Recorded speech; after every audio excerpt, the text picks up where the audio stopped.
बिस्मिल्लाहिर्रहमानिर्रहीम। अ, एक ऐसा सानिया जिसकी जितनी मज़म्मत की जाए कम है।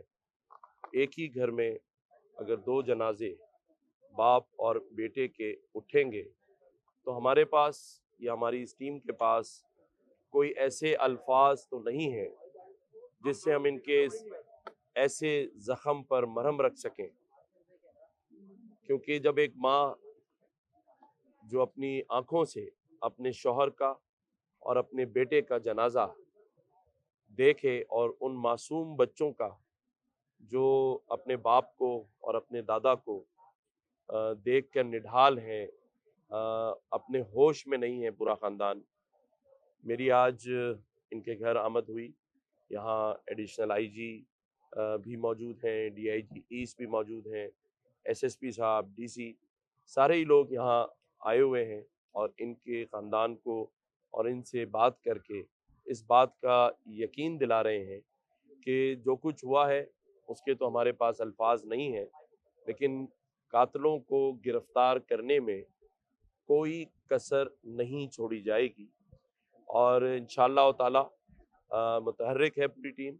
अभी मेरी एडिशनल आईजी साहब से बात हुई है, वो इस पे काम कर रहे हैं और मैं तवक्का करता हूँ कि इस सब मामले को जल्द से जल्द बेनकाब किया जाएगा।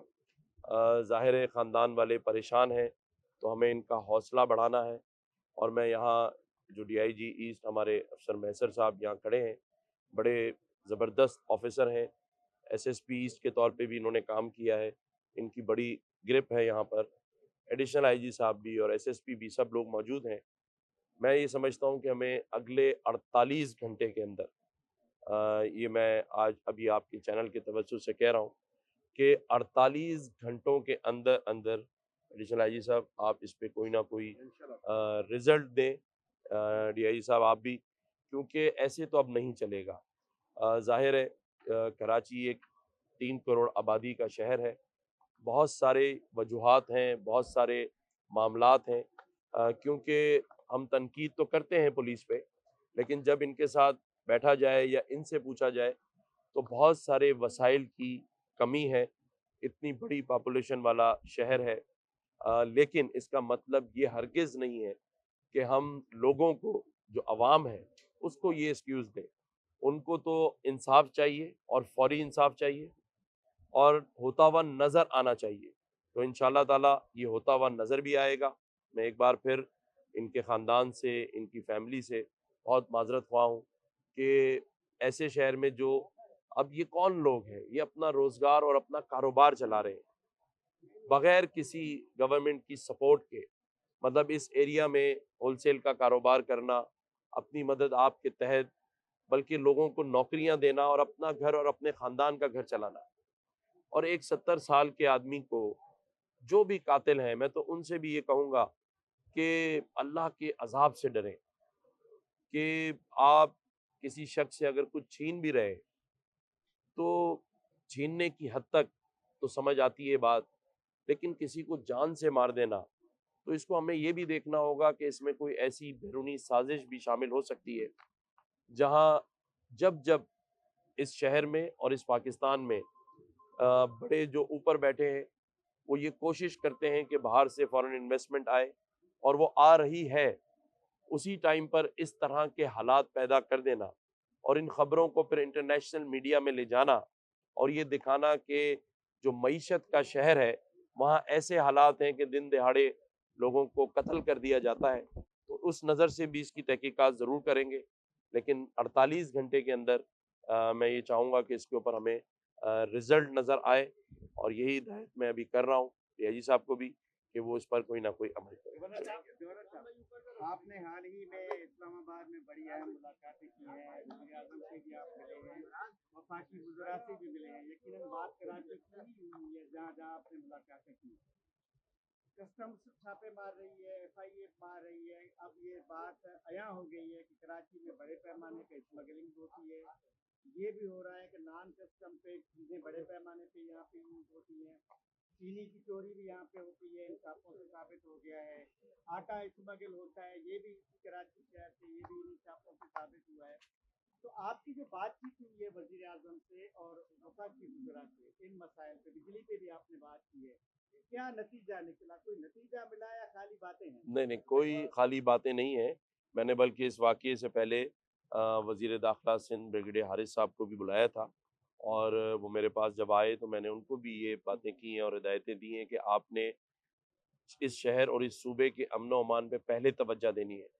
वज़ीर आज़म साहब का जो सवाल है आपसे, उनसे मेरी तफ़सीली बातचीत हुई है और इस्लामाबाद में उन हलकों से भी बातचीत हुई है जिन्होंने पॉलिसी बनानी है और वहाँ ये बात तय हो चुकी है कि जो इनलीगल इमिग्रेंट हैं, जो अफ़गानीज़ हैं, वो एक बड़ी वजह है इन इलाकों में और इस शहर में दहशतगर्दी के अंदर और बहुत सारे जराइम के अंदर। तो उनके खिलाफ एक्शन बहुत ज़ोर शोर से नज़र आएगा। अब इन लोगों को वापस भेजना है और गिरफ्तार करना है, दो में से एक काम होंगे। तो जितने भी इनलीगल इमिग्रेंट अफ़गानीज़ हैं, वो अगर सुन रहे हैं तो इस मीडिया के तवज्जुह से सुन लें कि आप खुद ही अपना टिकट कटवाएँ और यहाँ से चले जाएँ। वरना अगले 2 हफ्तों में वो कार्रवाई होगी कि फिर अगले 10 साल तक इनको जेल में रहना पड़ेगा, क्योंकि अब बहुत हो चुका। हम इल्लीगल इमिग्रेंट से निपटें, यहाँ की मसाइलों से निपटें, बिजली, पानी, गैस से निपटें। तो अब एक लाइन खींच के, जैसे मैंने कल भी कहा था और मैं आज भी कह रहा हूँ कि चाहे इल्लीगल इमिग्रेंट वालों का सिस्टम हो, अगवानियों का, या इस शहर में किसी माफिया का सिस्टम हो या किसी का भी कोई सिस्टम हो, उससे जान छुड़ाने का वक्त आ चुका है।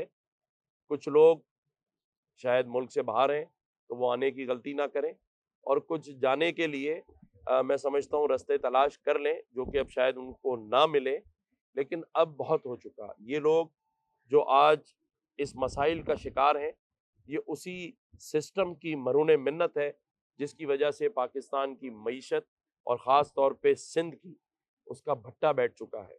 माफियाज़ की वजह से आज आप देखें कि 2275 अरब रुपए का जो बजट है, वो कहाँ जा रहा है? उसे हमने ढूँढना है और मैं समझता हूँ आसिफ अली ज़रदारी साहब, बिलावल भुट्टो ज़रदारी साहब और तमाम सियासी जमातें जो स्टेक होल्डर्स हैं, वो सभी चाहती हैं कि हम हालात ठीक करें और इन माफियाज़ से जान छुड़ाएँ।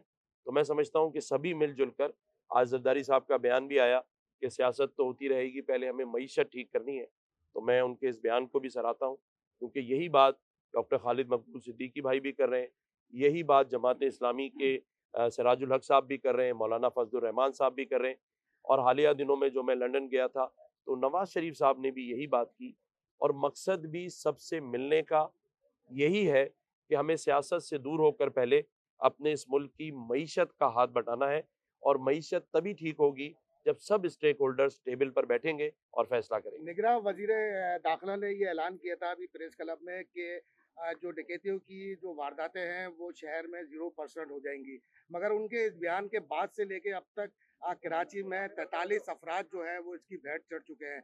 तो पुलिस का कोऑर्डिनेशन सर आप समझते हैं कि जो उनके राब्ते हैं वो कमज़ोर हैं या कोऑर्डिनेशन करने में जो है वो मुश्किलात पेश आती हैं? देखिए, एक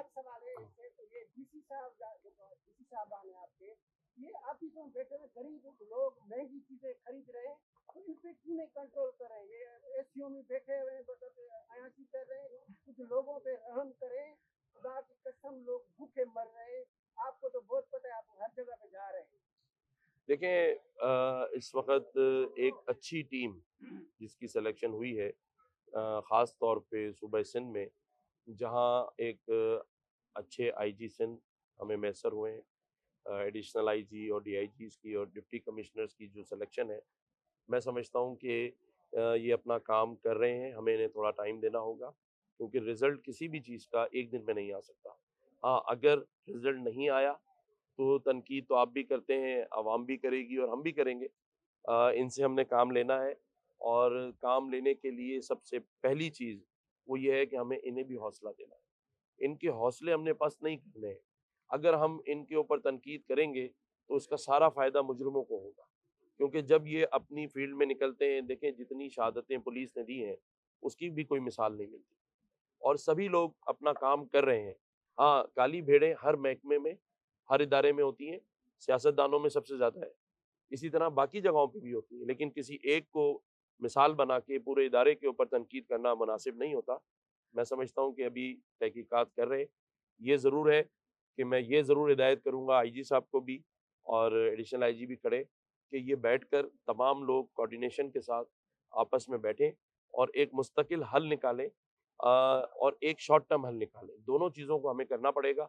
इलाकों के अंदर जो एसएसपीज़ हैं वो पेट्रोलिंग करें, रोडों पर हों। मैंने ये बात बहुत पहले भी की थी और अभी भी मैं एडिशनल आईजी साहब से मिलूँगा तो ये बात करूँगा कि आज से 10 साल पहले हम देखते थे कि एसएसपी खुद रोडों पे मौजूद होते थे, पेट्रोलिंग कर रहे होते थे, रात में, दिन में डिप्टी कमिश्नर साहिबान। तो शायद ये दोबारा से ये सारी चीज़ों को आपस में कोऑर्डिनेशन करके चलना पड़ेगा। मुझे उम्मीद है कि इंशाअल्लाह ये जो टीम है, ये कुछ ना कुछ अच्छा ज़रूर सर, करेगी। आपने अभी थोड़ी देर पहले जो बात की, डायरेक्ट स्ट्रीट क्राइम कोई नई बात तो नहीं है।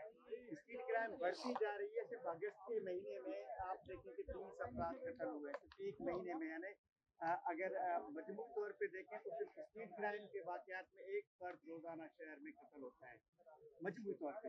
तो स्ट्रीट क्राइम को रोकने के लिए यकीनन आपने पुलिस से बात तो की होगी, आप मिले भी होंगे। कोई ऑपरेशन तैयारी या क्या आपके ज़हन में क्या सर, है? खास तौर पर उन लोगों के लिए जो मैं 15-15, 20-20 की टोलियों में आजकल लूटमार एक कर रहे हैं। बात मैं बड़ी वाज़ेह कर दूँ कि ये सियासी बुनियादों पर ना मिनिस्टर साहिबान लगे हैं और ना ही ब्यूरोक्रेसी और पुलिस के लोग। जो परफॉर्मेंस नहीं करेगा उसे घर जाना होगा, चाहे वो मिनिस्टर हो, चाहे वो कोई बड़ा ऑफिसर हो। डिलीवरी देनी है और मेरिट पर हमने इनको सबको सेलेक्ट किया है, तो मैं समझता हूँ कि कोई सियासी दबाव नहीं है किसी पर भी। अगर परफॉर्मेंस नहीं हुई, आवाम के मसाइल हल नहीं किए, तो कोई सियासी हुकूमत तो है नहीं कि 5 साल पूरे करने हैं। सबको देखना है, सबको ये अब बताना है कि जो उनको बुलाया गया है या मुंतखब किया गया है, सेलेक्ट किया गया है, मिनिस्टर्स को भी और बाकियों को भी, उनको आवाम की भलाई, उनके काम करने और इलेक्शन करवाने में मदद करने के लिए किया गया है। तो कोई मज़े लेने के लिए ना बैठा है, ना बैठने देंगे इंशाअल्लाह ताला। थैंक यू शुक्रिया। Sir, thank you.